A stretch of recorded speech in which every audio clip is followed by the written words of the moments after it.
This is the Beltline to Broadway podcast. I'm Lauren Van Hemert, your host, and on this episode, I'm chatting with Justin Allen Tate. Beltline to Broadway. Beltline, oh my, helps get through the tough times. Broadway, hooray. Let's all tune in to Beltline to Broadway. What do you say? You could binge any day listening to Beltline to Broadway. Beltline to Broadway. Whether you are a football fan or not, you have most likely seen the replays of Damar Hamlin collapsing on the field in Cincinnati. My family, probably just like a lot of you, have been following Hamlin's condition and were so relieved when doctors announced this week that he had woken up and he was well enough to be transported back to Buffalo to continue his recovery. But for every celebrity survivor, there are so many stories of resilience that just don't make headlines, something I was reminded of at a recent production of Kinky Boots.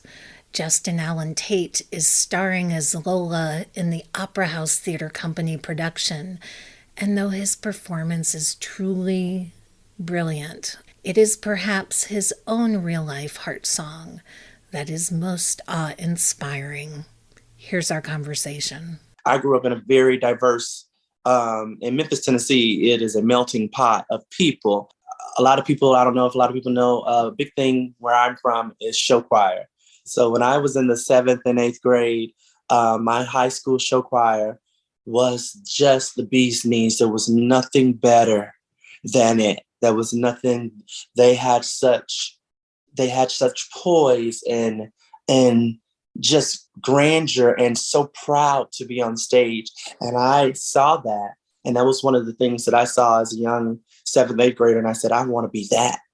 And I remember there was this Black woman named Brandy Collins that I saw standing in the center stage. And she just exuded a star, and she just had this presence, and it was so regal, and I knew that I wanted to be that. And I think she was one of the people in the beginning. She probably, we're years apart, but she was one of those people that I saw right in front of my face, and I said, I want to be like that. My hugest inspiration as far as maybe a famous personality would be, I remember, two people growing up as a kid, watching Diana Ross and watching Michael Jackson. And those are my huge inspirations as kids. I remember watching them in my grandparents' house and just being floored by the both of them. And floored. Like if you say Diana Ross nowadays, I'm like, where? Yeah, I had several inspirations, but entertainment, performing and seeing it from their heart. You can see when someone's performing directly from their heart. That inspired me. You are starring in the Opera House Theater Company's production of Kinky Boots, which is a show I love so much. This is your second time playing Lola in Kinky Boots. The first time was 2019. Yes. Pre-COVID.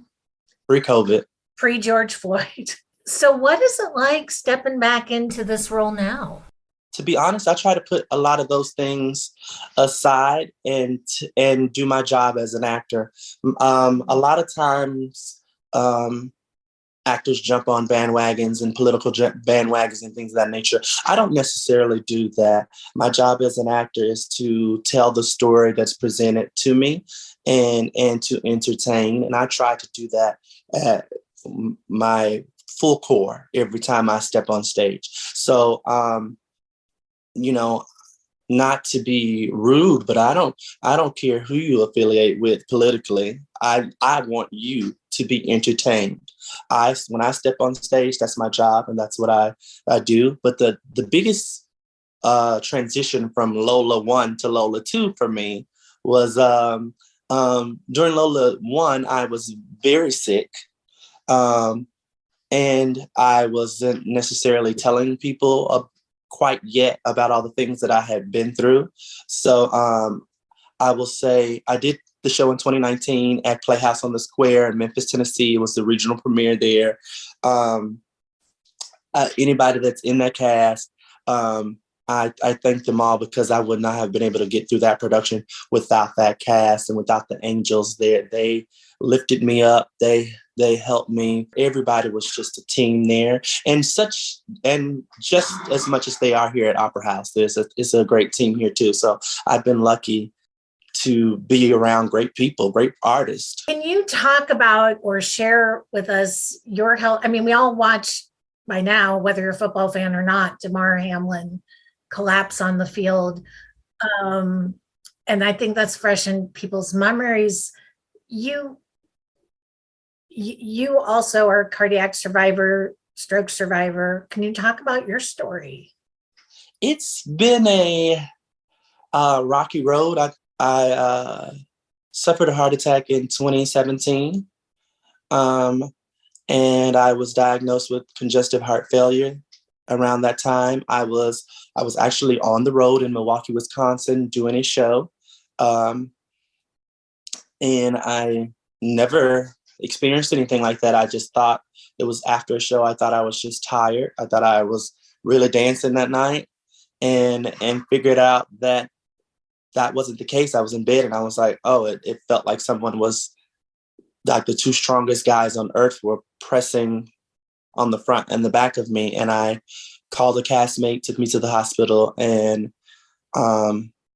I spent 4 or 5 days in the hospital. We were trying to figure that out. And then I was diagnosed. And then of last year, July 3rd of last year, I was on the phone with one of my best friends, and I suffered a stroke while on the phone with him. And I'm grateful that I was on the phone with him, because he was able to call my roommate at the time, and my roommate was able to call my parents and get me to the hospital. And they said that if I hadn't made it when I made it, it could have been, very severe. So right now I take a lot of medication. It does bother me because it slows my heart down. And so being on stage every day changes everything. It changes everything. It also changes my day as far as the show day goes. I try to rest most of the day up until the last possible second, because I know I'm about to exert a lot of energy. And I still have different things that I deal with the congestive heart failure and with the medication, as far as vomiting and things of that nature. I probably do that every other day. But, I'm a strong kid. I don't say any of those things to get any type of pity or anything on. I've been doing this and entertaining for 20 years. I've been one of the strongest go-getters that I know, and I never let anything stop me. Even when I first came out of the hospital with the stroke, I was with a cane and everything. And, my family has been the most supportive. My mom, my stepdad, my grandparents, my friends, everyone had rallied behind me and continued to tell me, you're gonna get through this, you're gonna be fine. And I knew it. And I just never let anything stop me. I never let anything stop me. I've always been like, okay, this is what happened. What's the next step? So that's where I've been with that. I still have some things with my cardiologist when I finish this show next week, and we're working on a defibrillator and all those different things that you have to go through, but it's going to be fine. It's going to be great. I'm very blessed. I'm very fortunate to still be moving. And my dance teacher, when I first had when I had the heart attack and I was in the hospital, my very first dance teacher, Elizabeth Ann Brown, she told me when I was laying in the hospital bed, I don't care what happens. Do not stop singing. dancing, and acting. You keep on going until you just can't. Keep on performing. And so that's my thing. And that's what I do for a living. This is what I've always wanted to do. I lived in New York for 20 years, almost 20 years. I always tell people, I don't know how to do anything else. And I'm proud of that. I love doing this. So I'm going to continue. Obviously, the physical journey you went through is tremendous, but there's also an emotional journey as well. You know, I think over COVID, we all leaned into the arts so much to get us through. So where does art, or how did art and music and theater and story play a role in your emotional recovery? It made me explore more. It made me explore roles in music that people told me that I couldn't do because of XYZ, or the color of my skin, or my build, or my whatever. It made me explore more, and it challenged myself. At home, I was singing a lot. I was listening to full scores and things of that nature, because I knew that I could do more. Right after the stroke, I played Cornelius Hackle in Hello Dolly in Theater Memphis. No one would have ever told me I would be playing Cornelius Hackle, and it's one of my favorite roles that I've ever played. But it was because of the great directors that put me in that spot, but also that I told myself I can do anything. I can do anything. So it made me explore and listen to more and research more. Because after you get a certain age and you've been in this business for a little while, we stop doing that. We stop training. We stop researching. We stop doing those little things like that, because then it becomes about auditioning and getting the job, auditioning and going over the particular size they give you. So we don't study like we used to. You're really talking about the process, which I think, especially in this YouTube generation, gets lost on them. Mm-hmm. It does not happen overnight. And anybody that can tell you, the Golden Globes was last night. I'm very sure a lot of those people that stood up there with those statues have been, and they said it in their speeches, some of them, they've been doing this for 30, 40 years. It does not happen overnight. We all have to put in the work, and it does not happen alone.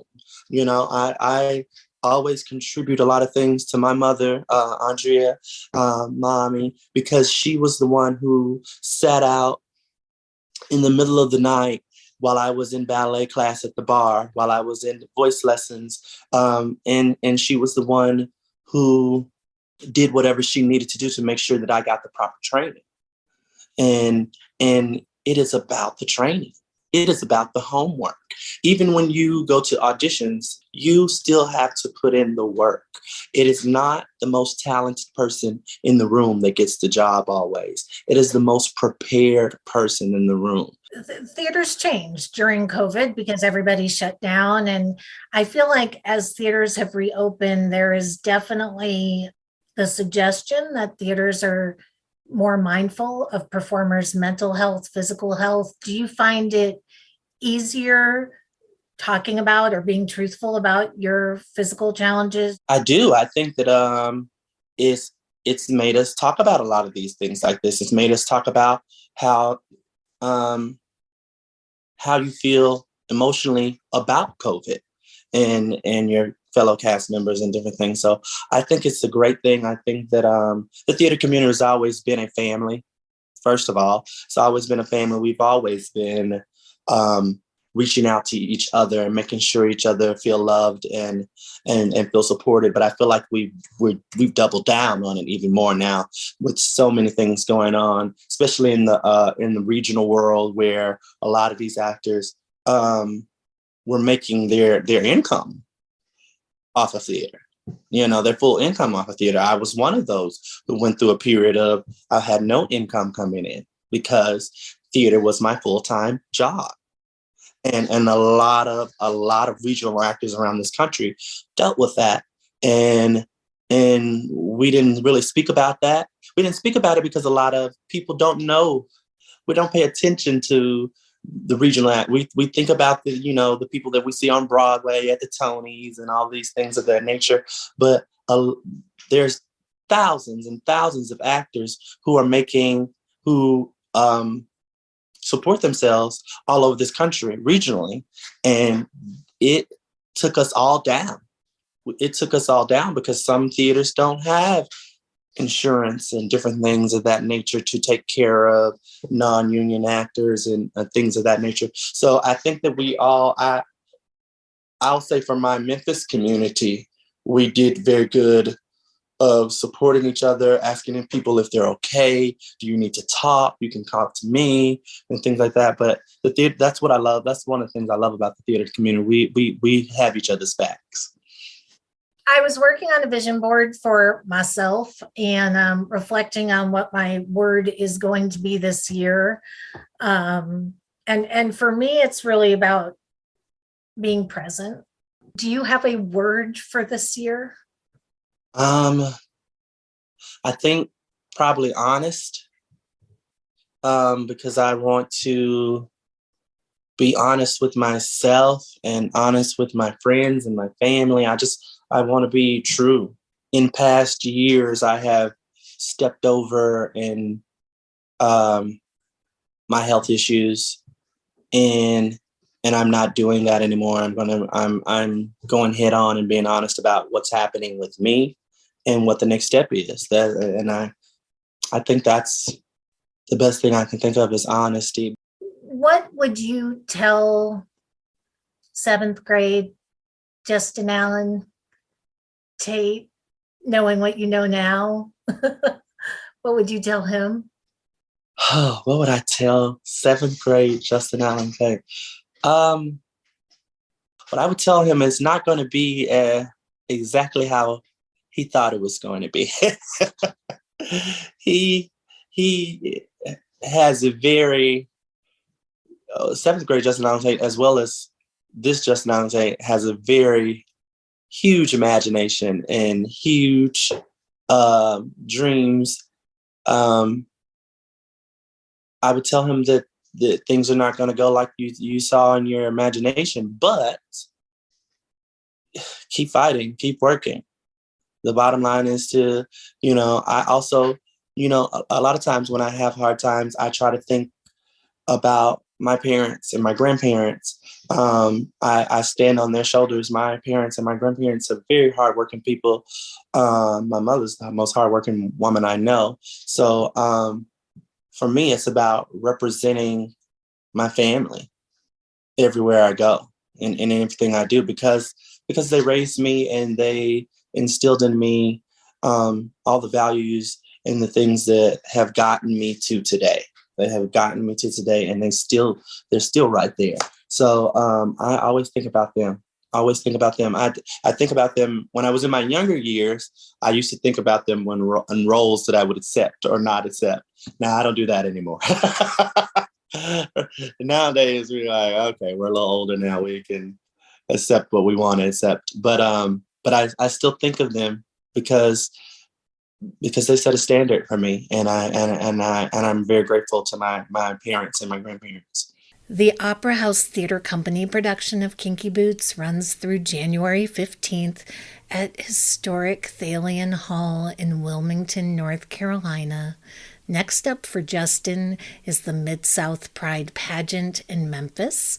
I'll put links in the episode notes. If you like what you've heard, please consider subscribing to this podcast, following us on Instagram, Facebook, or TikTok at Beltline to Broadway, or Twitter at Beltline to Bway, or visiting us online at www.beltlinetobroadway.org. Until next time, I'll see you at the theater. Beltline to Broadway.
theaters changed during COVID because everybody shut down. And I feel like as theaters have reopened, there is definitely the suggestion that theaters are more mindful of performers' mental health, physical health. Do you find it easier talking about or being truthful about your physical challenges, your